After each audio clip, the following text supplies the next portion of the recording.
Selamat siang Bapak Ibu sekalian. Marilah kita memasuki persekutuan Komisi Dewasa pada tanggal 9 Juni 2021. Kita nyanyikan pujian dari PKJ 7, bait yang pertama sampai ketiga, Bersyukurlah pada Tuhan.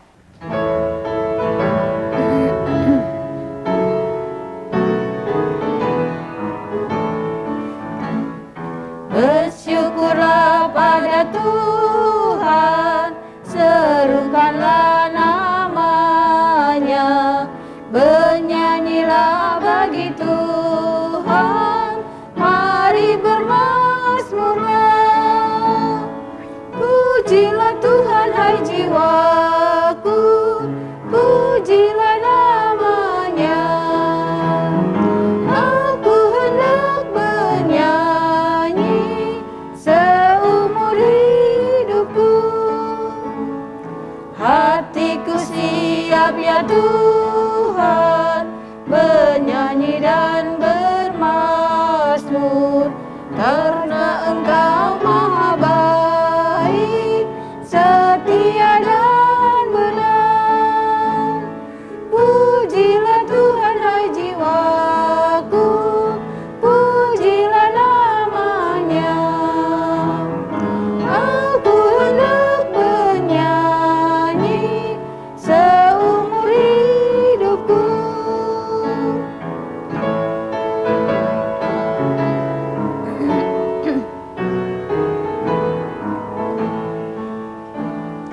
Aku hendak mengagungkan Allahku dan Rajaku, dan memuliakan namanya untuk selamanya.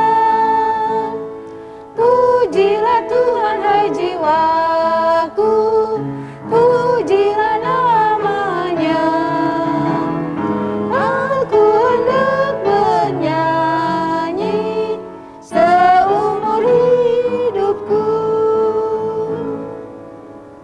Mari Bapak Ibu sekalian, kita bersatu di dalam doa.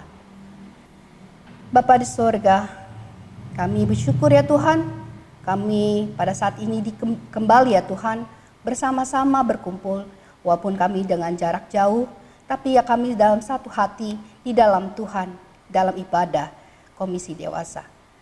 Bapa, kami mau menyerahkan ya Tuhan, di mana ya Tuhan, hari lepas hari, kami tahu ya Tuhan, banyak hal yang kami lakukan dan kami perbuat yang seringkali kami sering melukakan hati-Mu, ataupun juga dalam tutur kata kami yang sering juga menyakiti hati saudara kami maupun juga keluarga ataupun orang dekat kami. Bapa, kami mohon layakan kami dan kuduskan kami agar ibadah ini boleh menjadi berkat buat kami, dan kami juga mendapatkan kembali ya Tuhan semangat baru, menjadi hidup kami kembali ya Tuhan disegarkan. Bapa, kami memohon ya Tuhan di dalam pengasihan-Mu. Kami berdoa di dalam nama Yesus Kristus, Juru Selamat kami yang hidup. Amin. Bapak Ibu sekalian, tema dalam Komisi Dewasa pada siang hari ini yaitu jerat kuasa dosa, di mana bacaannya diambil dari Kejadian 3 ayat ke-8 sampai 15. Kata pembuka untuk ibadah pada siang pada hari ini diambil dari Kejadian 3 ayat ke-9. Berbunyi demikian. Tetapi Tuhan Allah memanggil manusia itu dan berfirman kepadanya, "Di manakah engkau?" Menyambut dari kata pembuka tadi, marilah jemaat kita bersama-sama memuji Tuhan pada PKJ 37 bait 1 dan 2, Bila ku renung dosaku.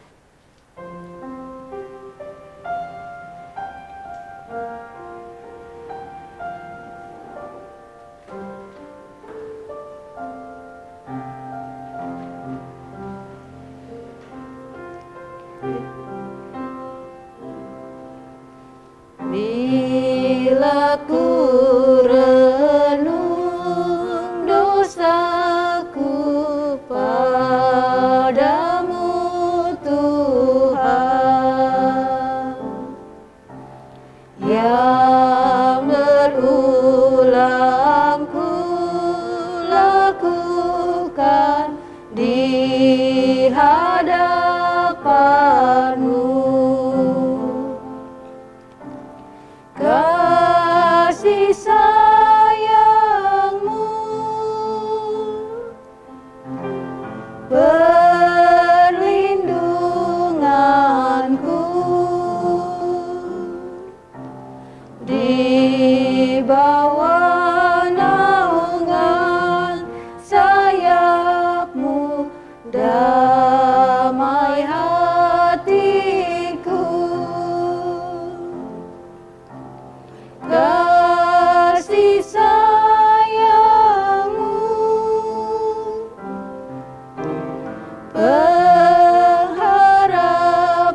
Mari Bapak Ibu, kita akan membaca Mazmur, diambil dari Mazmur 119 ayat 113 sampai 120.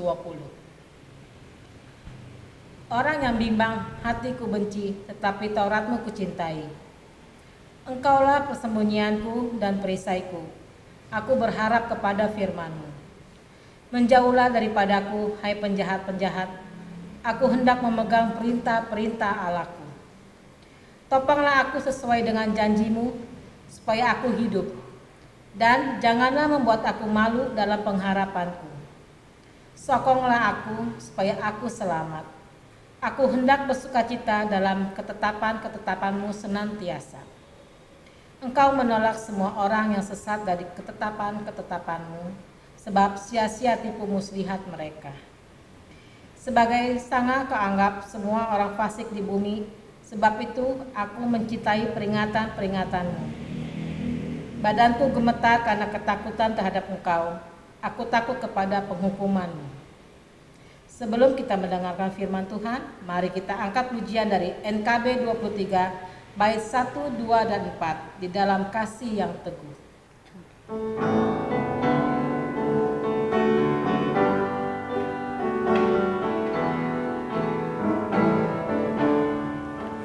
Dalam kasih yang teguh telah datang Yesus Tuhanku, menghapus aib dan dosaku. Dia mengangkatku dari lembahku, direngkuh dengan tangannya yang lembut. Gelap lenyap, terbitlah terang. Oh syukurku diangkatnya. Suaranya telah ku dengar, memanggil aku yang cemar. Meskipun dosaku besar, Dia mengangkatku dari lembahku, direngkuh dengan tangannya yang lembut. Gelap lenyap, terbitlah terang. Oh syukurku diangkatnya.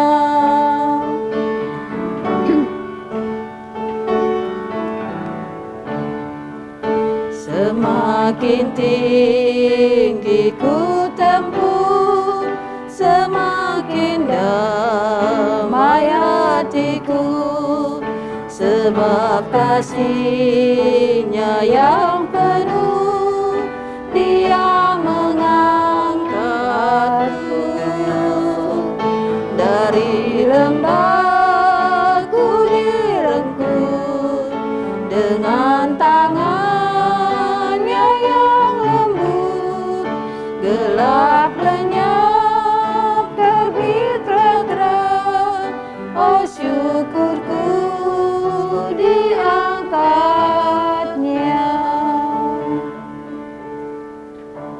Selamat siang Ibu Bapak yang dikasihi dan mengasihi Tuhan Yesus. Sebelumnya saya akan lepas masker terlebih dahulu supaya leluasa. Jarak rekaman kita cukup jauh dengan teman-teman. Jadi pastikan kita menjaga jarak yang aman sesuai protokol kesehatan kita. Sebelum kita membahas bagian firman Tuhan, mari saya mengajak kita semua untuk bersatu di dalam doa. Kita berdoa. Bapa di dalam surga, terima kasih oleh karena kebaikan-Mu kami ada seperti sekarang kami berada. Oleh kasih-Mu, meskipun berulang kali kami jatuh di dalam dosa, tapi Engkau terus mau menerima kami, memanggil kami, merangkul kami, layaknya seorang ibu yang merangkul anaknya. Pada saat ini dalam dekapan-Mu, kami ingin mendengar kisah-Mu, kami ingin mendengar tentang firman dan kehendak-Mu. biarlah melalui kuat kuasa Roh-Mu yang kudus, Engkau menolong kami supaya firman ini dapat kami mengerti, dan ketika kami mengertinya, kami melakukan firman ini dalam hidup sehari-hari. Tolong hamba-Mu dalam segala kelemahan keterbatasannya, supaya ia dapat menyampaikan sabda-Mu sesuai dengan apa yang Engkau kehendaki untuk kami lakukan kini dan di sini. Dalam nama Tuhan kami Yesus Kristus, Sang Firman yang sesungguhnya itu, kami berdoa kepada Bapa di sorga. Amin. Ibu bapak yang dikasihi dan mengasihi Tuhan Yesus, di awal tadi sudah diingatkan bahwa tema kita adalah tentang jerat kuasa dosa. Kita akan membaca bagian firman Tuhan dalam Kejadian 3 ayatnya yang ke-8 sampai 15. Saya akan membacakannya untuk kita semua begini. Kejadian 3 ayat 8 sampai dengan 15. Ketika mereka mendengar bunyi langkah Tuhan Allah yang berjalan-jalan dalam taman itu pada waktu hari sejuk, bersembunyilah manusia dan istrinya itu terhadap Tuhan Allah di antara pohon-pohonan dalam taman. Tetapi Tuhan Allah memanggil manusia itu dan berfirman kepadanya, "Di manakah engkau?" Ia menjawab, "Ketika aku mendengar bahwa engkau ada dalam taman ini, aku menjadi takut karena aku telanjang. Sebab itu aku bersembunyi." Firman-Nya, "Siapakah yang memberitahukan kepadamu bahwa engkau telanjang? Apakah engkau makan dari buah pohon yang kularang engkau makan itu?" Manusia itu menjawab, "Perempuan yang kau tempatkan di sisiku, dialah yang memberi dari buah pohon itu kepadaku, maka kumakan." Kemudian berfirmanlah Tuhan Allah kepada perempuan itu, "Apakah yang telah kau perbuat ini?" Jawab perempuan itu, "Ular itu yang memperdaya aku, maka kumakan." Lalu berfirmanlah Tuhan Allah kepada ular itu, "Karena engkau berbuat demikian, terkutuklah engkau di antara segala ternak dan di antara segala binatang hutan. Dengan perutmu lah engkau akan menjalar, dan debu tanahlah akan kau makan seumur hidupmu. Aku akan mengadakan permusuhan antara engkau dan perempuan ini, antara keturunanmu dan keturunannya. Keturunannya akan meremukkan kepalamu dan engkau akan meremukkan tumitnya." Sampai demikian jauh pembacaan Alkitab firman Tuhan. Tuhan Yesus berkata, yang berbahagia adalah setiap kita yang mau mendengarkan firman Allah, memelihara dengan melakukannya. Haleluya. Jerat kuasa dosa. Saudara-saudara, perhatikan 3 kata tema hari ini. Jerat kuasa dosa.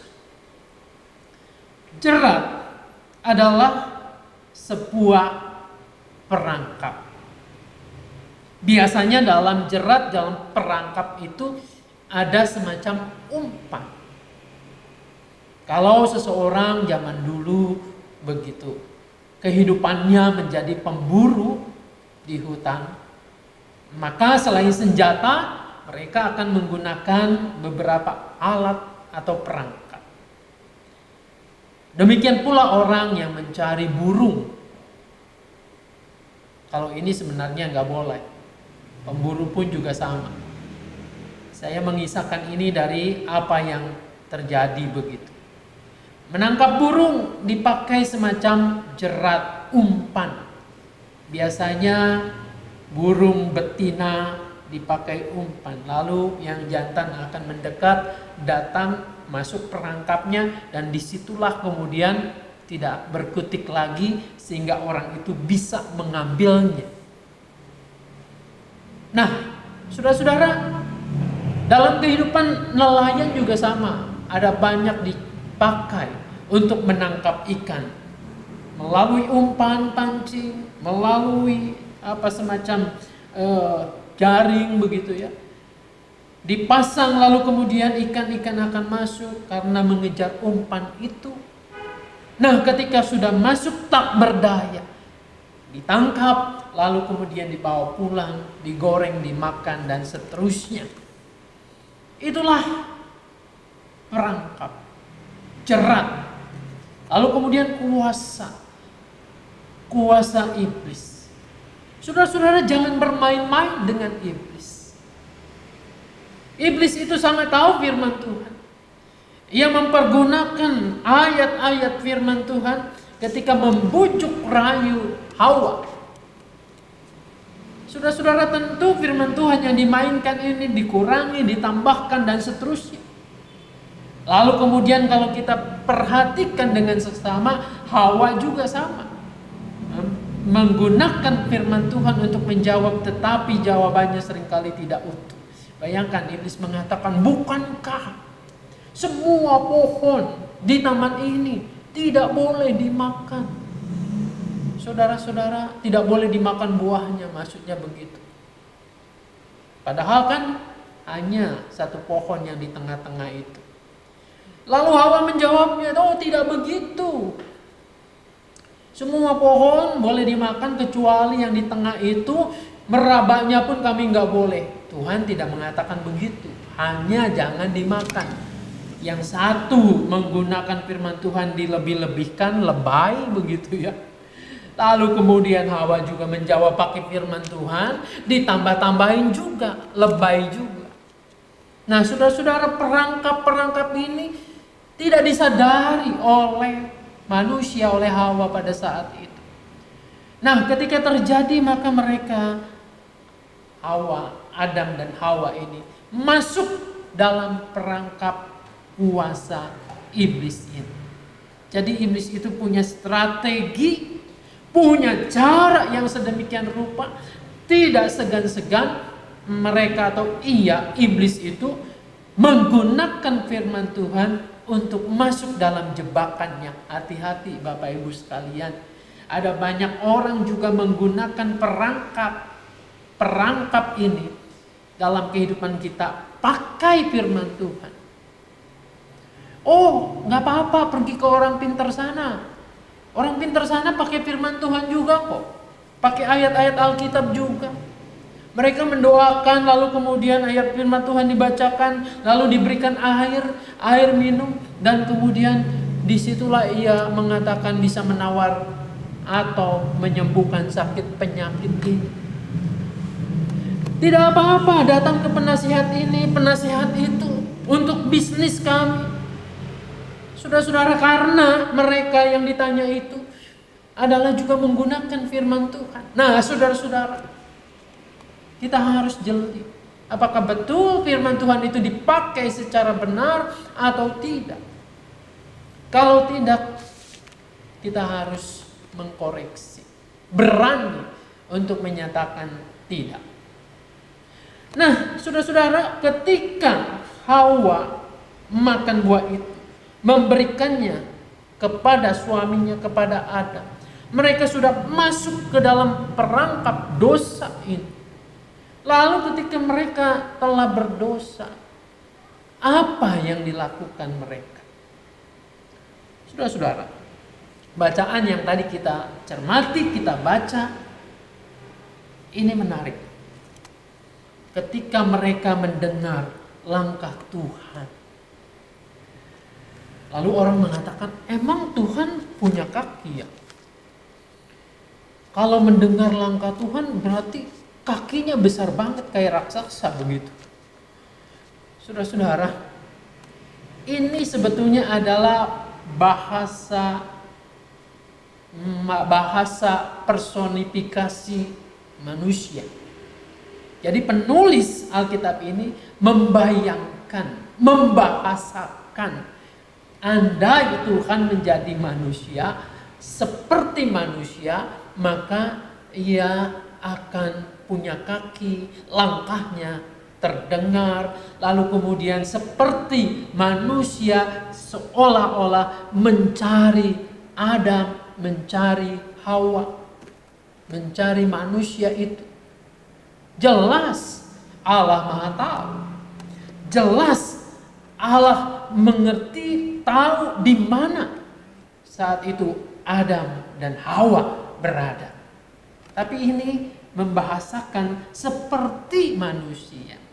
Seperti Anda, seperti saya. Seperti kalau anak kita melakukan sesuatu yang keliru, yang salah, mungkin kita sudah tahu, tapi kita ingin membahasakannya kepada anak kita, supaya anak kita itu belajar bertanggung jawab, supaya anak kita belajar jujur mengakui kesalahannya. Saya pernah mengalami hal-hal seperti itu. Saudara-saudara, saya mengingat ketika melakukan kesalahan, mungkin mama saya, papa saya tahu posisi saya ada di mana. Saya ngumpet begitu. Lalu kemudian dia bertanya, mencari, "Nana, di manakah kamu?" Pasti dia udah tahu. Orang tua menginginkan kita jujur, "Ya, saya di sini." Saudara-saudara, disitulah keunikan Tuhan. Ingin manusia jujur mengakui, ingin manusia bertanggung jawab akan apa yang dilakukan. Tuhan memberikan kesempatan pada saat itu mencari Adam dan Hawa. Saya merenungkan, mungkin suasana akan berbeda ketika Tuhan menanyakan, "Adam, di manakah engkau?" Kalau manusia itu menjawab, "Tuhan, saya di sini. Saya telah berdosa terhadap engkau. Saya melanggar apa yang engkau larang buat saya lakukan. Saya makan buah itu, ampuni Tuhan." Saudara-saudara, saya membayangkan kalau anak saya melakukan kesalahan, sebelum saya menegurnya, dia mengatakan, "Papa, saya salah. Saya sudah keliru, saya melakukan ini, saya melukai Papa. Ampuni saya." Saudara, sebagai orang tua, apa yang akan kita lakukan? Saya akan memeluk dia. Saya akan mengatakan, "Sudah, jangan kau ulangi lagi. Papa tahu, Papa paham apa yang menjadi titik lemah kamu. Mari kita hidup lagi dengan baik." Saya kira Tuhan kita akan begitu. Kalau kita jujur mengakuinya dan bertanggung jawab. Tapi ini apa yang kita lihat. Bacaan tadi. Ketika Adam dicari oleh Tuhan, lalu kemudian ia mengatakan, menjawab, "Iya, aku malu sebab aku telanjang." Kan Tuhan sudah tahu. Maka ia mengatakan, "Apakah engkau memakan buah yang kularang itu?" Saudara-saudara, meskipun Allah sudah sangat tahu, tapi manusia punya hobi berkelit. Manusia punya hobi mencari kambing hitam. Lalu ada mengatakan, "Perempuan ini nih yang engkau tempatkan di sampingku, dialah yang memberikannya, maka ku makan." Seolah-olah apa yang dilakukan, apa yang mau disampaikan oleh Adam ini, seolah-olah ia akan mengatakan, "Kamu sih Tuhan, salahmu, kamu menempatkan perempuan ini. Kalau tidak ada dia, maka aku tidak akan makan buah ini." Saudara-saudara, manusia cenderung melemparkan kesalahan, mencari kambing hitam. Lalu apa yang dilakukan juga oleh Hawa ketika ditegur oleh Tuhan? Tuhan menegur Hawa juga, "Kenapa engkau lakukan itu?" Hawa mengatakan, "Ular itu yang menggoda aku, maka aku makan buah ini." Saudara-saudara, ular akhirnya ketemuan, ditegur, lalu kemudian dikutuk oleh Tuhan. Adam dan Hawa juga sama. Mereka mendapatkan hukuman dari Tuhan. Inilah sebetulnya tabiat manusia yang tidak mau bertanggung jawab, mengaku dengan tulus dan jujur akan dosa-dosa, malah saling menyalahkan satu dengan yang lain. Nah, saudara-saudara, inilah juga yang menjadi dosa turunan buat kita semua. Kalau kita, Anda dan saya melakukan kekeliruan, salah, seringkali kita juga mencari alasan, mencari kambing hitam. Di rumah kita bisa menyalahkan siapa saja. Bahkan tidak hanya menyalahkan orang, tidak hanya menyalahkan orang tua kita, tidak hanya menyalahkan anak kita, pasangan kita, tapi kita juga suka menyalahkan barang-barang yang mati gitu ya. Kenapa? Ketika kita panik kesenggol, mungkin ada piring yang jatuh dan seterusnya, kita kemudian mengatakan, ini piring dasar, kenapa kamu ada di sini? Lah, dia kan nggak bisa ada di situ sendirian, pasti ada yang meletakkannya. Lalu kemudian kita terserimpet oleh meja atau bangku di sekitar kita, kita kemudian memaki-maki dan seterusnya. Kita meneruskan ajaran itu kepada anak, kepada cucu kita. Kalau jatuh cucu kita jatuh, anak kita jatuh waktu kecil, yang dipukul mejanya, yang dipukul kursinya, jahat kamu dan lain sebagainya. Kita menimpakan kesalahan kepada pihak atau orang lain. Nah, inilah sebetulnya jerat kuasa dosa itu terus turun-temurun. Nah, saudara-saudara, Anda dan saya harus memutuskannya. Anda dan saya harus menghentikannya. Sama seperti kita harus menghentikan virus yang sedang terjadi ini. Disiplinkan diri Anda. Kalau kita tidak mendisiplinkan diri sendiri, maka orang lain akan mendisiplinkan kita gitu ya. Jadi harus kita mengakui. Kalau kita salah, akuilah dengan tulus, dengan jujur. Belajar bertanggung jawab. Jangan selalu menimpakan kesalahan-kesalahan ini kepada orang dan pihak lain. Nah, biarlah saya berharap hari ini ke depan, mari kita menjadi ibu-ibu, bapak-bapak, komisi dewasa yang betul-betul dewasa dalam iman, dewasa dalam pemahaman, dewasa dalam bertanggung jawab, dewasa dalam mengaku dosa kita, dewasa dalam menatap kehidupan yang lebih baik. Tuhan Yesus menolong, memberkati kita. Amin. Marilah kita memberikan persembahan syukur kita seraya mengingat firman-Nya dalam Efesus 5 ayat yang ke-20 berbunyi, ucaplah syukur senantiasa atas segala sesuatu dalam nama Tuhan kita Yesus Kristus kepada Allah dan Bapa kita. Penyerahan persembahan dapat dilakukan dengan cara transfer ke rekening BCA GKI Mangga Besar dengan nomor 6840299 atau Bapak Ibu sekalian dapat memasukkannya dalam amplop dan tuliskan nama saudara dan jumlah nominal persembahan dan kemudian bisa dititipkan di kantor gereja pada jam kerja. Penata usaha melalui Saudari Yuni. Menyambut kita sebelum kita di dalamnya, marilah kita menyambutnya dengan PK dalam NKB 132 bait 1 dan 3, bersukacitalah yang kalis hatinya.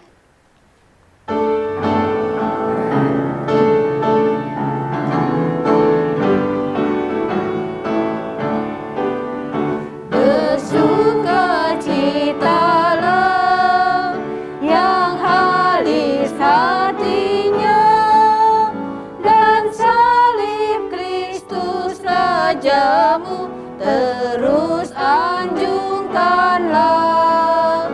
Bersukacitalah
Bapak Ibu sekalian, kita satu di dalam doa.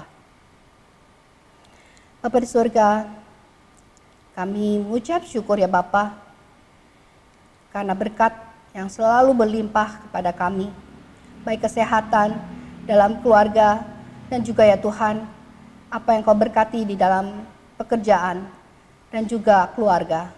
Bapak, kami mau datang ya Tuhan dalam ungkapan syukur kami yang asalnya daripada-Mu. Dan kiranya ya Tuhan, Kau berkati dan Kau juga mau memberikan ya Tuhan kepada jemaat-Mu, khususnya ya Tuhan penatua atau majelis di GKI Mangga Besar ini, untuk dapat ya Tuhan bertanggung jawab untuk mengelolanya Bapak. Dan biarlah ya Tuhan, apa yang persembahan kami ini bukan sekedar untuk kelangsungan di dalam gereja kami, tetapi juga buat lingkungan kami sekitarnya di dalam gereja kami dan juga kepada orang-orang yang membutuhkannya. Bapa, biarlah menjadi berkat dan kuduskanlah ya Tuhan di dalam persembahan ini. Kami alaskan di dalam nama Yesus Kristus, kami mengucap syukur. Amin. Sebagai kita menutupi ibadah pada siang hari ini, marilah kita menyambut dengan pujian NKB 165, bait 1 dan 3, maukah kau berjaya atas seteru.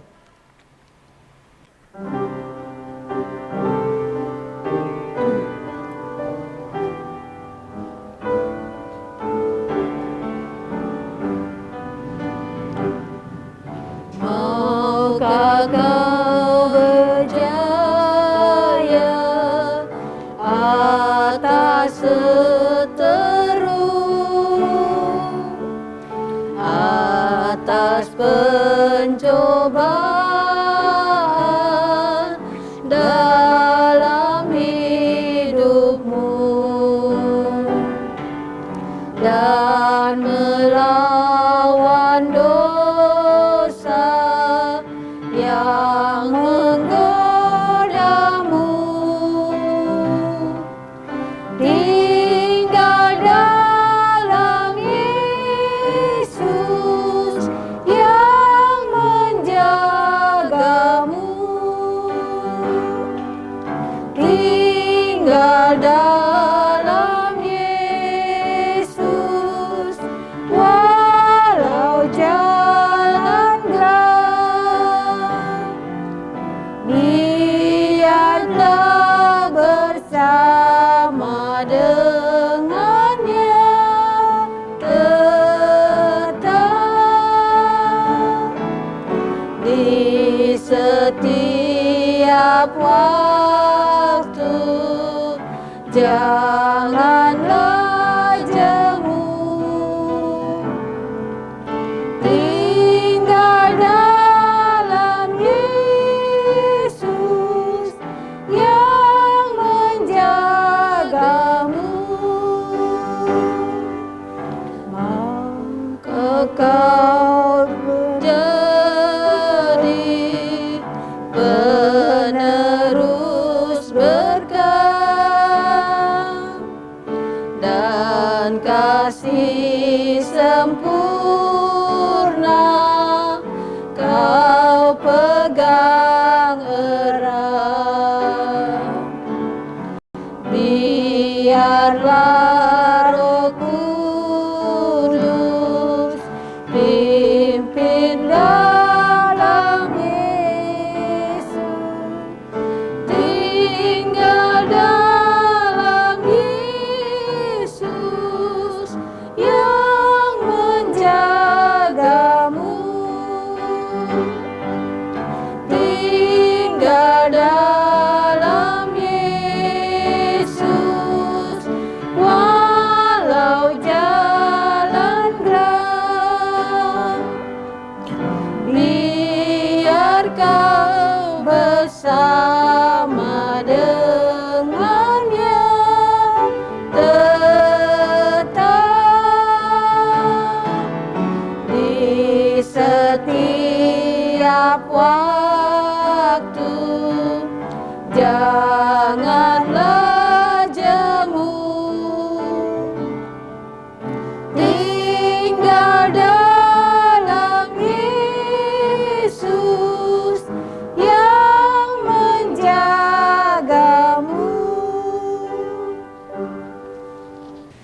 Saudara-saudara, saya ajak kita untuk berdoa. Bapa dalam surga, terima kasih kami boleh diingatkan kembali. Tuhan yang menolong kami untuk kami belajar bertanggung jawab, untuk kami belajar mengaku kesalahan dan dosa-dosa kami dan juga meminta ampun.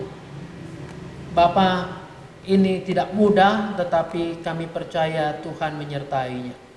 Kami mendoakan untuk kehidupan kami, keluarga kami masing-masing di rumah kami. Tuhan yang menolong supaya keluarga kami juga diberikan kedamaian, diberikan ketentraman, dijaga dari berbagai hal yang dapat mengganggu hubungan kami atau kesehatan kami. Tuhan, kami berdoa untuk saudara-saudara kami yang sakit, yang merindukan pemulihan, kesembuhan. Biarlah Tuhan juga yang menolong, memberikan pemulihan dan kesembuhan itu. Untuk anak-anak kami yang merancangkan pendidikan di masa-masa pandemi yang sulit ini, yang pada saat ini mungkin ada yang memilih sekolah, yang ingin terus menggapai cita-citanya. Tuhan yang memberkati, Tuhan yang menunjukkan jalan yang terbaik. Bapa di surga, kami berdoa untuk gereja kami, khususnya komisi dewasa ini. Tuhan, biarlah menolong kami semua untuk terus bertumbuh dalam iman, untuk kami saling mengerti, saling melayani satu dengan yang lain, dan juga mendukung pelayanan-pelayanan gerejamu. Kami berdoa untuk setiap kehidupan orang-orang percaya, biarlah juga Tuhan berikan kesehatan. Bangsa dan negara kami serahkan ke dalam tangan pimpinan kasih Tuhan, sehingga kami juga akan melewati masa-masa krisis ini dengan pertolongan yang dari Tuhan. Kami akan melanjutkan aktivitas kegiatan kami hari ini. Biarlah rahmat damai sejahtera Tuhan yang melampaui segala akal itu akan memelihara hati pikiran kami dari sekarang ini sampai Maranatha, Tuhan Yesus datang kembali. Dalam namanya kami berdoa kepada Bapa di surga. Amin.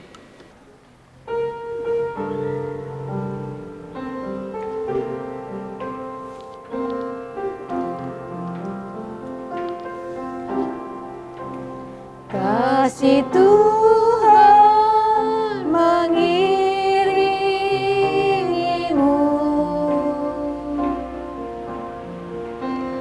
dan sayapnya melindungimu. Tangan Tuhan pegang di dalam hidupmu.